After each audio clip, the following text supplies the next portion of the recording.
Hello friends, welcome to government 360. Government 360ના આગળના લેક્ચરમાં આપનું સ્વાગત છે. આપણે છંદમાં આગળ વધી રહ્યા છીએ. છંદમાં આપણે હવે અક્ષરમેળ છંદ પૂર્ણ કરવા જઈ રહ્યા છીએ. આના પછી આપણે માત્રામેળ છંદમાં પ્રવેશ કરવાનો છે.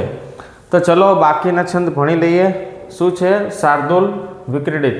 એના પહેલાં મિત્રો, જો તમે ચેનલને સબસ્ક્રાઈબ ન કરી હોય તો ખાસ કરીને ચેનલને સબસ્ક્રાઈબ કરી લેજો અને લાઇક અને શેર જરૂરથી કરજો. ચલો, તો શાર્દૂલ, વિક્રીડિત. આપણે સૌ પ્રથમ શું ગણવાનું? તમને યાદ ના હોય તો અક્ષરથી જ સોલ્વ થતું હોય તો ગણમાં વધવાનું નથી. અક્ષરથી સોલ્વ ના થાય તો ગણમાં આગળ જવાનું. ઓકે, ચલો. અક્ષર કેટલા હોય? 19.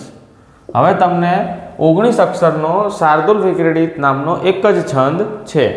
જો પરીક્ષામાં વાક્ય આપેલું હોય, કોઈ સેન્ટેન્સ આપેલું હોય અને એના અક્ષર 19 થતા હોય અને એ ઓપ્શનમાં શાર્દૂલ વિક્રીડિત હોય તો આપણે આંખો બંધ કરીને શાર્દૂલ વિક્રીડિત કરી દેવાનું છે. આ છંદનો ફાયદો મિત્રો એ છે કે 19 અક્ષરનો એક જ છંદ છે, એટલે તમારે દર વખતે ગણ સૂત્ર લગાવવું પડશે નહીં. પરંતુ જો પરીક્ષામાં એમ પૂછે કે શાર્દૂલ વિક્રીડિતનું ગણ સૂત્ર શું છે, તો તમને ખબર હોવી જોઈએ મસ જસ તત ગા ગા, એટલે કે મસ જસ તત ગા ગા. અને એનું યતિ આવે છે 12મા અક્ષર મિત્રો આવે છે. તો ચલો, અક્ષર 19 છે તો આપણે અક્ષર 19 હોય તો શું ગણવાનું? અક્ષર જ ગણવા ના. 1 2 3 4 5 6 7 8 9 10 11 12 13 14 15 16 17 18 19.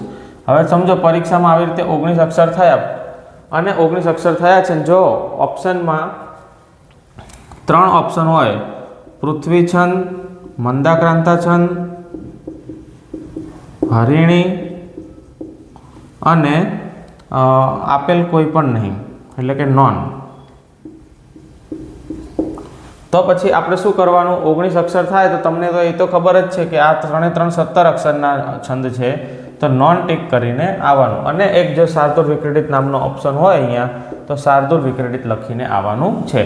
ચલો, એ મીઠો છે રસ ભાઈ શેરડી તણો એવું દયાથી કહો. 2 4 6 8 10 12 14 16 18 19 અક્ષર કેટલા થાય છે?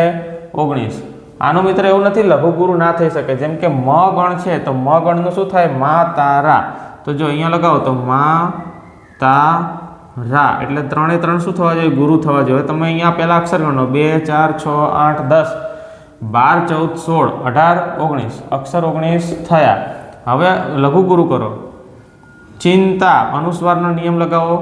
ગુરુ ગુરુ ગુરુ, 3 ગુરુ છે. તો પછી કયો છંદ થાય? શાર્દૂલ વિક્રીડિત થાય. કદાચ જો પરીક્ષામાં એવું પૂછાઈ શકે કે શાર્દૂલ વિક્રીડિતના પ્રથમ પંક્તિનું લઘુગુરુ કરીને આપો, તો તમારે લઘુગુરુ કરવાનું થાય. બાકી અક્ષરથી આપણે આ છંદ સોલ્વ કરી શકીએ છીએ. અક્ષર મિત્રો ખાસ યાદ રાખજો, અક્ષર મહત્વના છે. આંસુના પડતાવતી નયન તો થયા મારા આંધળા. આંસુના પડદા, એટલે કે જ્યારે કોઈ રોવે ત્યારે આંખમાં આંસુ આવે, તો આંસુનો પડદો બની ગયો. હવે એનાથી મારા નયન છે, એટલે કે મારી આંખો છે એ આંધળી બની છે. વાક્ય તો સારું છે મિત્રો. 1 2 3 4 5 6 7 8 9 10 11 12 13 14 15 16 17 18 ને 19 અક્ષર કેટલા થાય છે? 19 થાય છે. હવે અહીંયા લઘુ ગુરુ કરવાનું થાય તો 3 3 ગુરુ છે, અને 3 3 ગુરુ હોય તો આપણે કીધું તો એમ શું આવશે? શાર્દૂલ વિક્રીડિત આવશે. ચલો, સ્ત્રગધરા છંદ. હવે સ્ત્રગધરામાં તમારે અક્ષર કેવી રીતે યાદ રાખવાનો છે? આ લખ્યું સ્ત્રગધરા. જો એના અક્ષર છે 21. કેટલા છે? 21. અને 21 અક્ષરનો એક જ છંદ છે, બીજો કોઈ છંદ છે નહીં. તો છેલ્લે જો ર અને કાનો એ 21 જેવું લાગે છે, તો આવી રીતે આપણે 21 યાદ રાખવાનું છે. તો ચલો અહીંયા આવી જાઓ. સ્ત્રગધરાનું અક્ષર સંખ્યા કેટલી છે? 21. એનું ગણ સૂત્ર શું છે? મર ભન ય ય. મર ભન ય ય. આમાં પણ મિત્રો જ્યારે ઓપ્શનમાં આપણે 21 અક્ષર થતા હોય, કેટલા અક્ષર થતા હોય? 21 અક્ષર, અને સ્ત્રગધરા છંદ દેખાય તો પછી લઘુ ગુરુ કરવાનું જ નહીં. એમાં સમય બગાડવાનો થતો નથી. ચલો, મા તારા, આપણે ગુરુ લઘુ કરવાનું થાય તો શું થાય? મા તા રા, એટલે કે આ પ્ર અને સા 3 ગુરુ છે. ઓકે, આ રનું કરો તો રા જ ભા ગુરુ લઘુ ગુરુ એટલે દરેકમાં જગ્યાએ નિયમ તો મિત્રો સેમ જ લાગતો હોય છે. અક્ષર ગણી લો 1 2 3 4 5 6 7 8 9 10 11 12 13 14 15 16 17 18 19 20 ને 21. ચલો આમાં અક્ષર ગણીએ 2 4 6 8 10 12 14 16 18 19 20 ને 21 અક્ષર થાય છે દોસ્તાર. અને લઘુ ગુરુ કરો તો 3 ગુરુ થાય જ છે, દેખાય જ છે. હવે તો આપણને જોઈને જ ખબર પડી જવી જોઈએ, આ બધું ગણ લખવાની જરૂર પડવી જોઈએ નહીં. આ ગણ લખવાના જ નહીં, ગણને મગજમાં રાખવાના અને લઘુ ગુરુ પેજમાં પ્રેક્ટિસમાં કરવાનું. ચલો એના પછી ખૂબ જ મસ્ત છંદ છે મિત્રો 31 અક્ષરનો. એમાં કોઈ ગણસૂત્ર છે નહીં, ખાલી અક્ષર ઓળખવાના છે. પરંતુ યાદ રાખજો અહીંયા એક સ્ટાર છે. સ્ટાર એટલે કે યાદ રાખવા જેવી ખાસ વસ્તુ.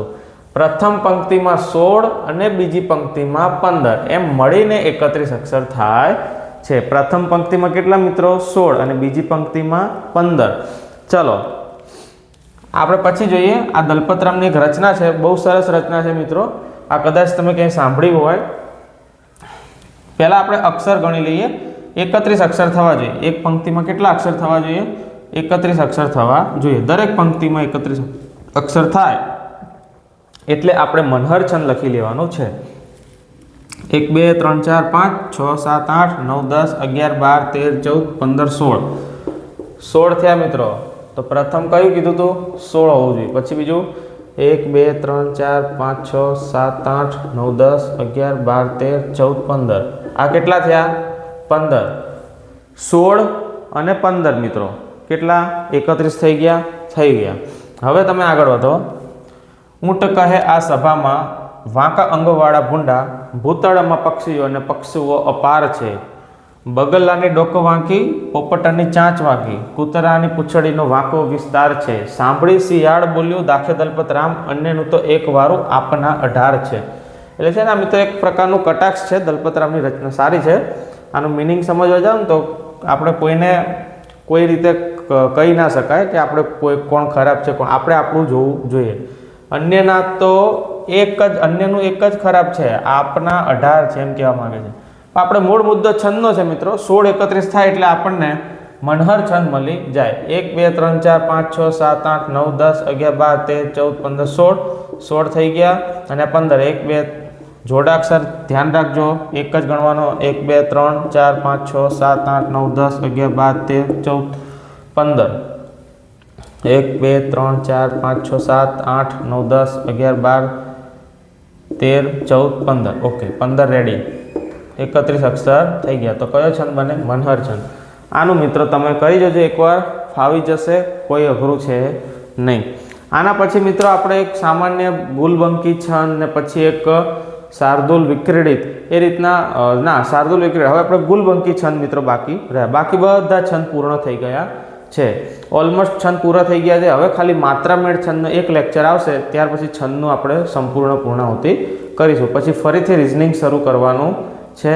ત્યાં સુધી મિત્રો બન્યા રહો અમારી સાથે ગવર્મેન્ટ 360 સાથે. અને ખાસ મિત્રો અમારી ચેનલને લાઇક, શેર અને સબસ્ક્રાઈબનું બટન દબાવી દેજો, કેમ કે તમારું એક સબસ્ક્રાઈબનું બટન અમારું ઘણું પ્રોત્સાહન પૂરું પાડે છે.